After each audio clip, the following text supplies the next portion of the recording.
Hi there. I'm editing next episode of about Leonardo da Vinci that we recorded in Italy a couple of weeks ago, and I think it's going to be really interesting. But today I have something really special for you. Let's talk about financial industry. Financial sector around the whole world has like a terrible reputation, and for a good reason. Greed, dishonesty, lying, crime, and on top of that, wealth inequality all around the globe is the gap is becoming bigger and bigger. So it might come as a shock to you that me, Vladislav Radak, as writer and mathematician, I decided to teach financial mathematics at university. You might ask yourself, are you just pushing out students into one of the worst industries on the planet that actually threatens to swallow the whole world? And the answer is no, but let me explain for a second. I think that my role as an instructor, as a teacher, as a professor at university is really important. And every year at the very beginning, some of the students who are not studying exactly financial mathematics or they don't want to work in finance, they're coming around and they're asking what I'm going to teach them and how the semester is going to look like if they choose courses at my chair. And I always give them this really nice introductory lecture, but this year, for some specific reason, we're not going to have those lectures live. Actually, a lot of lectures will be given by me over the Zoom. I know, terrible for me and everybody else included. So I decided as a filmmaker to actually record them one address that I'm going to play before this semester. And I want to share this with you and hear your opinion. So, without further ado, this is my really short 2-minute address for my future students called I Will Make You Rich.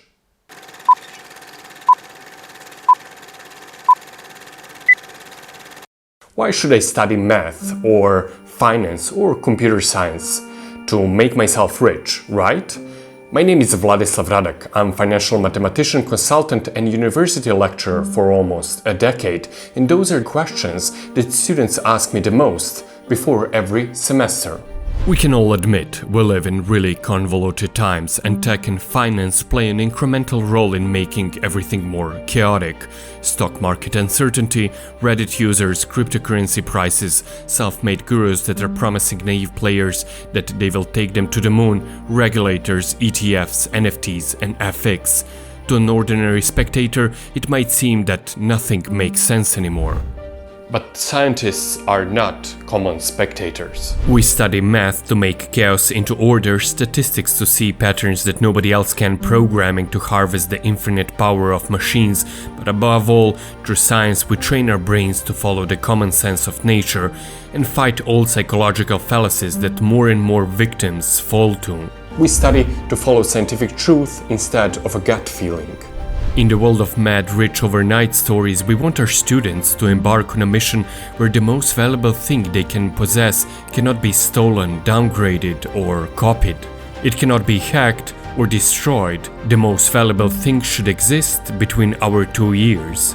We don't want our students to study masters in computational finance just to get rich. We want you to study to make sense of this beautiful chaos that we're all part of.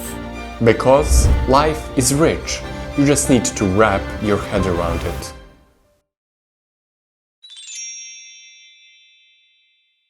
So, this was my address to my future students. I hope you like it. Let me know in the comments, what do you think about it? Does that make any sense or not? Since there is no classical episode this week, and I'm actually needing more time to finish this one, I promised you in previous comments that I'm going to answer some of your questions. And a couple of you sent me some questions, but unfortunately I have time to answer only one. And this one comes from Milan, who actually wrote on my community post. He asked, what is the meaning of life? And then it's like a smiley face. And he was like, on more serious note, how has reading transformed your life? How has reading transformed your life? Well, Milan, first, thank you for posing this question. Of course, I know what's the meaning of life, but I will explain that in some of the future episodes. But to answer your serious question, how reading transformed my life, well, it's like really complicated. It's twofold. First of all, we need to understand that I am a writer. So in order to write, I need to read a lot. I guess much more than anybody else in the world.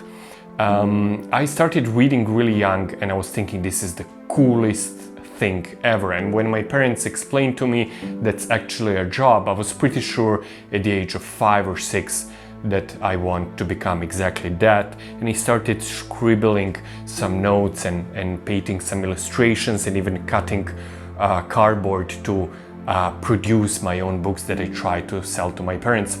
I published my first novel when I was 15, and that completely transformed and changed my life forever. And I also plan to record some episodes in that sense. But when I try to decouple myself from my personality as a writer, and that is obviously really hard, I see writing transforming my life in one really important way. And when I say reading, I definitely mean reading fiction, because reading non-fiction is not like really reading, it's more like understanding life around us. But when I read fiction, something really important happens to me. And that is, after every page of, good book, I understand more and more who am I and what is my identity. My identity is really convoluted and complex. I dabbled in a lot of creative art. Me speaking right now alone to the camera is one of them. On the one side, spending 50% of my time being a writer, and the other 50 being mathematician and teaching at university, and also try to direct a couple of movies.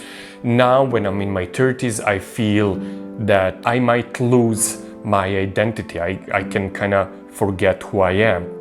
But every time when I grab amazing book, that becomes clear to me. And obviously my identity after reading pages of great novels starts to come on a surface, and I start to understand that it has nothing to do with my profession, with my day-to-day activities, but it has to do more with like how I understand my position in this universe, in this world, what person I want to become, how I want to spread my intentions and my love and my interests and my fear inside of my community, inside of my family, the way that I want my identity to surface when I'm working with my students, which type of message I want to leave them with. And that has nothing to do with exactly the curricula, but more with the feeling that when they're going to leave university,